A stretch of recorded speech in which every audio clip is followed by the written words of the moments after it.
الصلاۃ آپ اس وقت تک قائم نہیں کر سکتے جب تک کہ آپ کو غیب کا علم نہیں ہے، اور غیب کا علم اس وقت تک آپ کو حاصل ہو ہی نہیں سکتا جب تک کہ آپ میں تقوی ہی نہیں ہے، آپ متقی نہیں ہیں۔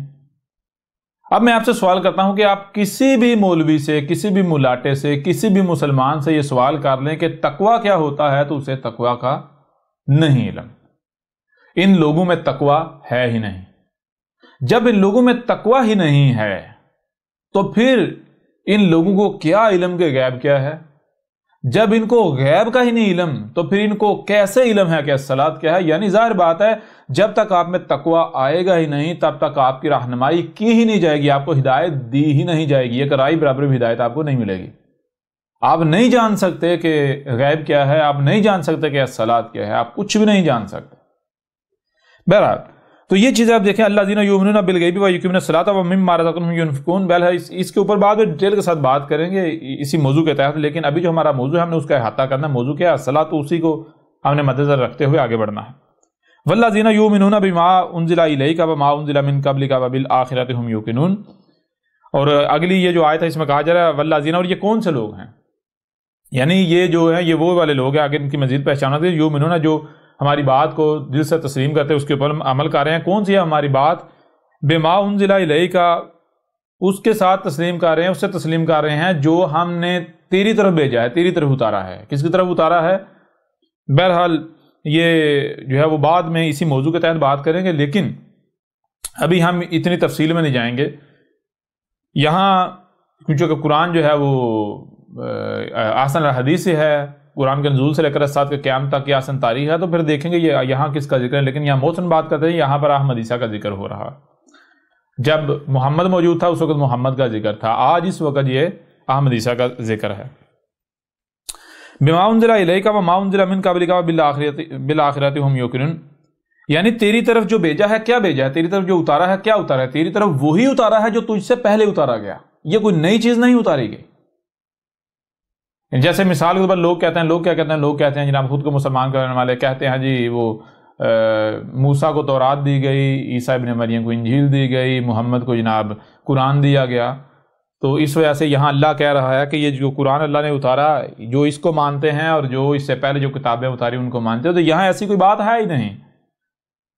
یہاں کہا جا رہا ہے تیری طرف وہی اتارا ہے جو تجھ سے قبل اتارا گیا، ٹھیک ہے؟ کیوں؟ کیونکہ آپ اسی اگر قرآن میں دیکھیں تو مثال کے طور پر اس قرآن میں کیا ہے، اس قرآن میں اگر آپ دیکھیں تو یہ قرآن بھرا پڑا ہے۔ مثال کے طور پر آپ دیکھیں یہ لوگ کیا کہتے ہیں، یہ لوگ کہتے ہیں جی موسیٰ کو تورات دی گئی۔ کیا قرآن کیا کہہ رہا ہے؟ قرآن جو ہے سورہ الانعام کی آیت نمبر 154 ہے، اس کے علاوہ بھی درجنوں آیات ہیں۔ تو اس آیت میں کیا کہہ رہا ہے قرآن؟ یہ کہہ رہا ہے ثم آتینا موسیٰ الکتاب، پھر ہم نے کس کو الکتاب دی؟ پھر ہم نے موسیٰ کو الکتاب دی۔ موسیٰ کو کیا دی؟ الکتاب دی۔ اور ہر رسول کو کیا دیا؟ ہر رسول کو الکتاب۔ یعنی یہاں پر اگر غور کریں، یہاں ثم آتینا موسیٰ الکتاب، پھر ہم نے موسیٰ کو الکتاب دی، یعنی اس سے پہلے ہم الکتاب ہم نے کسی کو دی تھی، پھر اس کے بعد کس کو دی؟ موسیٰ کو دی، یا ان کے بعد۔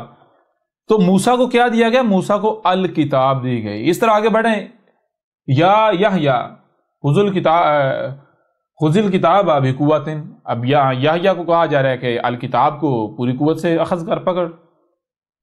یحییٰ کیا دیا گیا؟ الکتاب دی گئی۔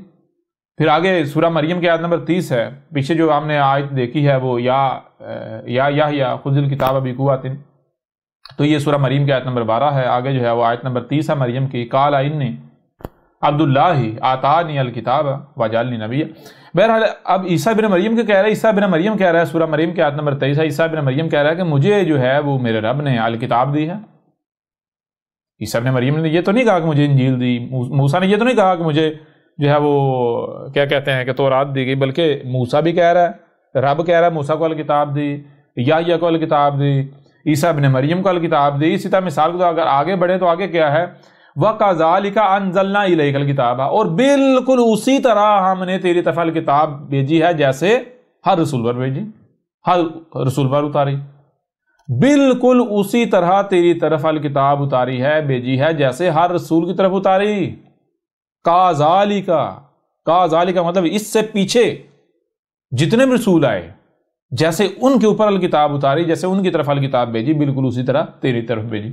اس طرح مثال کے طور پر یہ سورہ العنکبوت کی آیت نمبر 47 تھی. آگے جو ہے سورہ فاطر کی آیت نمبر 25 ہے, اس میں کیا ہے, وَإِن يُكَذِّبُكَ فَقَدْ كَذَّبَ الَّذِينَ مِن قَبْلِهِمْ جَاءَتْهُمْ رُسُلُهُمْ بِالْبَيِّنَاتِ وَبِالزُّبُرِ وَبِالْكِتَابِ. یعنی اس سے قبل جتنے بھی رسول, اگر یہ کذب کرتے ہیں, اگر یہ کذب کر رہے ہیں تو یہ کوئی نئی بات نہیں ہے, یہ کوئی پہلی بار کذب نہیں ہونے والا. اس سے قبل بھی جتنے بھی رسول آئے ہر رسول کا کذب کیا گیا. تو رسول کس کے ساتھ آئے؟ رسول آئے البینات کے ساتھ, وبالزبر, اور آگے کیا, وبالکتاب, الکتاب کے ساتھ آئے. جتنے بھی رسول آئے الکتاب آئے. تو یہاں یہ جو آیت ہے الذین یؤمنون والذین یؤمنون بما انزل الیک وما انزل من قبلک, تو یہاں یہ نہیں کہا جا رہا کہ جو اس پر ایمان رکھتے ہیں جو تیری طرف اتارا ہے, تیری طرف بھیجا ہے, اور اس پر جو تجھ سے پہلے یا اس سے پہلے, نہیں. یہ کہا جا رہا ہے کہ تیری طرف وہی بھیجا ہے جو تجھ سے قبل بھیجا گیا. تیری طرف کوئی نئی چیز نہیں بھیجی, تو کوئی نیا پیغام لے کر نہیں آیا, تو کوئی نئی دعوت نہیں لے کر آیا. یہ انسان ہیں, یہ لوگ ہیں, جب بھی رسول آتا ہے تو کہتے ہیں یہ ایک نیا دین لے کر آ گیا. جیسے آج جو ہے مجھے احمد عیسیٰ کو کہا جا رہا ہے, کیا کہا جا رہا ہے, کہا جی محمد کا یہ دین نہیں ہے, یہ تو نیا دین لے کر آ گیا, ہم نے اس سے پہلے تو کوئی ایسی بات سنی نہیں تھی جو یہ دین پیش کرتا ہے. یہی محمد کو کہا گیا. لوگ یہ اعتراض کرتے ہیں, یہی عیسیٰ ابن مریم کو کہا گیا کہ یہ ایک نیا دین لے آیا, یہی موسیٰ کو کہا گیا کہ یہ ایک نیا دین لے آیا. لوگ کہتے ہیں کہ یہ ایک نیا دین لے کر آ گیا ہے, یہ ایک نئی شے لے کر آ گیا ہے, یہ نئی باتیں کر رہا ہے. ہر رسول کہتا ہے میں نئی شے لے کر نہیں آیا, نہیں نیا دین لے کر نہیں آیا, بلکہ میں اسی کے ساتھ آیا ہوں, وہی دعوت ہے میری, وہی پیغام لے کر آیا ہوں جو مجھ سے قبل رسول لے کر آئے. عیسیٰ ابن مریم نے کیا کہا تھا؟ عیسیٰ ابن مریم نے کہا تھا میں کوئی نیا دین لے کر نہیں آیا, میں کوئی نئی باتیں, نئی دعوت نہیں لے کر آیا, میں وہی دعوت, وہی باتیں لے کر آیا ہوں جو موسیٰ لے کر آیا تھا. کیوں لے کر آیا ہوں؟ تمہیں کیوں یہ نیا لگ رہا ہے؟ تمہیں نیا اس وجہ سے لگ رہا ہے کیونکہ تم لوگ ضلال مبین میں ہو, تم لوگوں نے اس حق کو بگاڑ دیا ہوا ہے, ٹھیک ہے, اس کو بالکل مسخ کر دیا ہوا ہے, اس کو چھپا دیا ہوا ہے. میں وہی دعوت دے رہا ہوں. اس طرح ہر رسول کو اسی اعتراض کا سامنا کرنا پڑا, یہ ایک نیا دین لے کر آ گیا, یہ نئی دعوت لے کر آیا. رسول آگے سے کہہ رہا ہے, ہر رسول یہ کہتا ہے کہ نہیں میں نہیں لے کر آیا, میں وہی دعوت جو اس سے قبل ہر رسول لے کر آیا, میری وہی دعوت ہے. تو یہ لوگ کہتے ہیں, لوگ انسان کہتے ہیں جناب جو ہمارے رسول پر اترا, جو اس سے پہلے رسولوں پر اترا, جی ہمارے رسول پر کچھ اور اترا اور باقی رسولوں پر کچھ اور اترا. نہیں, ہر رسول پر الکتاب اتری. تورات کیا ہے, انجیل کیا ہے, یہ آپ کو بتایا کہ جب ہم اسی موضوع کے اوپر بات کریں گے تو اس کے اوپر ڈیٹیل سے بات کریں گے, ہمارا موضوع وہ نہیں ہے. بہرحال اس کے ایک اور پہلو سے بھی دیکھ سکتے ہیں. مثال کے طور پر اگر ہم دیکھیں تو یہ سورہ الحدید ہے. سورہ الحدید کی جو ہے وہ آیت نمبر 25 ہے, اور اس میں کیا لقد ارسلنا رسلنا بالبینات وانزلنا معهم الکتاب, یعنی رسول جتنے بھی آئے ہیں رسول ہمیں, یعنی کہ ہم نے رسولوں کو بھیجنا قدر میں کیسے کیا؟ الکتاب کے ساتھ.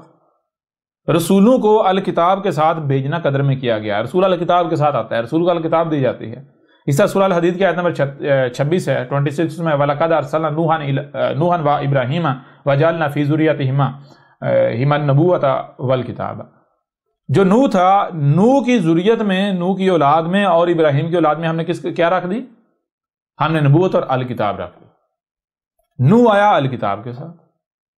تو نوح کی جتنی بھی ذریت تھی اولاد میں سے, یعنی کہ جو رسول ہوتے رہے, آتے رہے, وہ سارے کے سارے کس کے ساتھ آئے؟ الکتاب کے ساتھ آئے. تو کوئی نئی چیز کے ساتھ نہیں آئے. بہرحال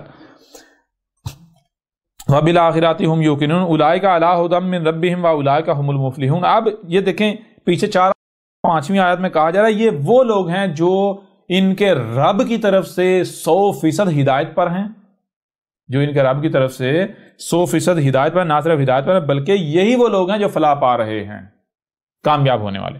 اب یہ 5 آیات ہیں, ان 5 آیات میں صرف ایک ہی حکم ہے, ایک ہی کام کرنا ہے بتایا گیا, ایک ہی شے مقصد بتائے گی. مقصد کیا بتایا گیا؟ وہ ہے الصلاۃ قائم کرنا. الصلاۃ کے قیام سے قبل کچھ ریکوائرمنٹس ہیں, اور جب الصلاۃ قائم کر لی جائے تو الصلاۃ کو قائم رکھنے کے لیے تاکہ الصلاۃ ضائع نہ ہو کچھ ریکوائرمنٹس ہیں وہ کہی گئی. لیکن اصل جو مقصد ہے, جو مشن ہے, وہ کیا بتایا گیا؟ وہ کیا ہے؟ وہ ہے الصلاۃ قائم کرنا. الصلاۃ قائم کرنے کے لیے غیب کا علم ہونا لازم ہے. غیب کا علم ہونے کے لیے آپ کو اندر تقوی آنا لازم ہے, ٹھیک ہے. تو جب تک آپ کے اندر تقوی نہیں آئے گا, آپ کے اندر غیب کا علم نہیں آئے گا, آپ کو غیب کا علم نہیں ملے گا. یوں آپ الصلاۃ بھی قائم نہیں کر سکیں گے. اس لیے سب سے پہلے کیا کرنا ہے؟ سب سے پہلے کرنا ہے تقوی حاصل کرنا ہے. جب تقوی حاصل کریں گے تو غیب کا علم آ جائے گا. علم آ جائے گا صلات کیا ہے، پھر آپ صلات قائم کر رہے ہوں گے، پھر جو بھی کر رہے ہیں آپ صلات قائم کر رہے ہوں گے. آپ صلات جو جب قائم کر رہے ہوں گے، آپ صلات کو قائم رکھنے کے لیے پھر جو رزق ہے اس کو ينفقون کرنا ہے، بلکہ اس کو ڈیٹیل کے ساتھ اس کے اوپر بات کریں گے آگے چل کے. یہاں تو بات ہے، یہاں یہ بات ہے کہ یہ جو سورہ البقرہ کی پہلی 5 آیات ان میں صرف اور صرف ایک حکم دیا گیا ہے، ایک ہی بات کی گئی ہے، وہ کیا ہے، وہ ہے الصلاۃ قائم کرنا.